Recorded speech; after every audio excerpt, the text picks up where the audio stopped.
Praise the lord. Dayakar evangelism ఇండియాకి మరొకసారి స్వాగతము. అద్భుతాల గురించి మీరేమంటారు? ఇంతకీ అద్భుతాలు ఉన్నాయా, అద్భుతాలు లేవా? ద ఆన్సర్ ఈజ్ ఎస్, అద్భుతాలు ఉన్నాయి. కానీ అద్భుతాలు పేరు మీద బిజినెస్ ఎవరైతే చేస్తున్నారో అవి అద్భుతాలు కావు. ప్రార్థన చేస్తే తైలం తల మీద పోసి ప్రార్థన చేస్తారు, లేదా సిలువ గుర్తు రాస్తారు తైలంతో. ఇక్కడ ఈ పాస్టర్ చూడండి, కూల్ డ్రింక్స్, పెట్రోల్ ఈ రెండింటిని వాడి వాటికి ప్రార్థన చేసి ఇలా అందరి మీద వేస్తున్నాడు. ఇందులో ఈయన స్పెషలిస్ట్. కర్చీఫ్లు, నూనె బాటిళ్లు, తాళ్లు, సిలువ గొలుసులు ఇలాంటివి మనం చూస్తుంటాం. ఇక్కడ ఈ పాస్టర్ చూడండి, ఇన్నర్ వియర్ తీయమని, లోదుస్తులు తీయమని ప్రార్థన చేసి ఆ ఇన్నర్ వియర్లతో స్వస్థతలు చేస్తున్నాడు. ముఖ్యంగా ఆడవారి ఇన్నర్ వియర్ చర్చిలో అందరి ముందు విప్పించడం, వాటితో ప్రార్థనలు చేయడం స్పెషల్ అవుతుంది ఇక్కడ. అయితే ఇంకొక విచిత్రం చూడండి, ఇక్కడ ఈ పిక్చర్ చూస్తే మీకు ఏమనిపిస్తుంది? థర్డ్ డిగ్రీ అనుకుంటున్నారేమో, కాదు. ఆయన ఒక పాస్టర్, అది ఒక చర్చ్ లోనే జరుగుతుందా పని. ఆయన స్నానం చేస్తున్నాడు అక్కడ. ఆ టబ్ లో ఆయన స్నానం చేస్తున్నాడు. ఆ నీళ్లను విశ్వాసులు తాగుతున్నారు. ఆ నీళ్లు తాగడం ద్వారా ఆరోగ్యము, బలము, స్వస్థత కలుగుతాయట. విశ్వాసులు తాగుతున్నారు చూడండి, అదే ప్రత్యేకత అంటే అక్కడ. మీరు ఒకవేళ క్రిస్టియన్ సమాజంలో ఎవరినైనా అడగండి, వాళ్ళు క్రీస్తుని ఎలా నమ్మారు అని అంటే వాళ్ళు చెప్పే ఒకటే ఒక సమాధానము, అద్భుతం. దేవుడు వాళ్ళ జీవితంలో చేసిన గొప్ప ఆశ్చర్య కార్యాలు, అద్భుతాలు. సో ఈ అద్భుతము ఎలా జరుగుతుంది? ఇది మనిషి ద్వారా జరుగుతుందా, దేవుని ద్వారా జరుగుతుందా? ఇంతకీ అద్భుతాలలో దొంగ అద్భుతాలు ఎలా ఉంటాయి, నిజమైన అద్భుతం ఎలా ఉంటుందో మనం ఈ సిరీస్లో చూస్తున్నాం. दुख पे दुख छाए हुए थे। 2 साल तक किसी भी लड़की को इतना दुख नहीं मिलना चाहिए। अगर कोई और होता तो मुझ जैसी को अनाथ आश्रम भेज देता, लेकिन मेरे माँ बाप ने मेरी इतनी बुरी हालत होते हुए भी मुझे नहीं छोड़ा। यही एक कारण था कि मरना चाहते हुए भी मैंने अपने जीवन का अंत ना करने की सोची। मैंने पूरी तरह बिस्तर पकड़ लिया था। खाना पीना सब कुछ मुझे बिस्तर पर ही करना पड़ता। मैं अपनी माँ से कहती, मेरे खाने में कुछ जहर मिलाकर दे दो ताकि मैं उसे खाकर मर जाऊं।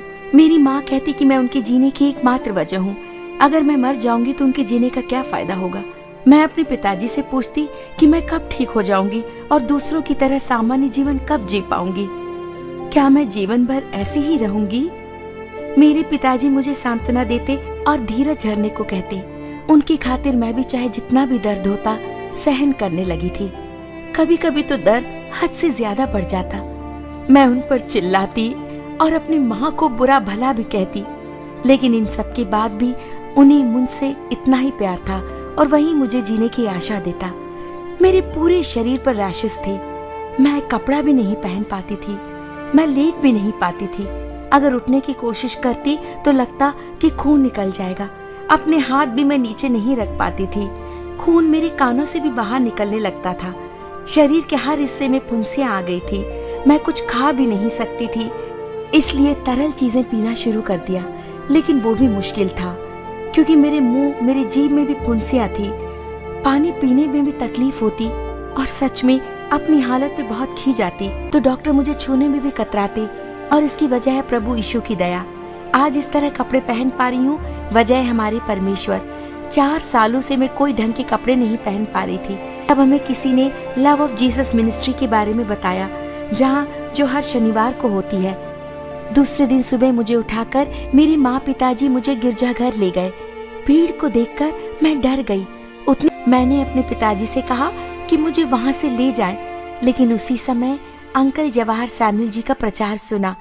कह रहे थे कि थोड़ी ही देर में हम प्रभु की आत्मा और उसका रक्त अपने में उतरते पाएंगे। समय मुझे चमत्कारी आत्मा मुझ में प्रवेश कर रही है ऐसा लगा।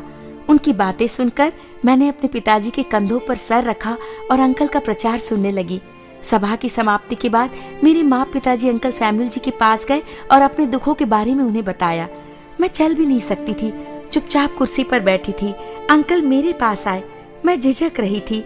उन्होंने अपने हाथ मुझ पर रखे और मेरे लिए प्रार्थना की। मेरा शरीर इतनी सड़ी हुई हालत में था कि कोई डॉक्टर उसे नहीं छूता।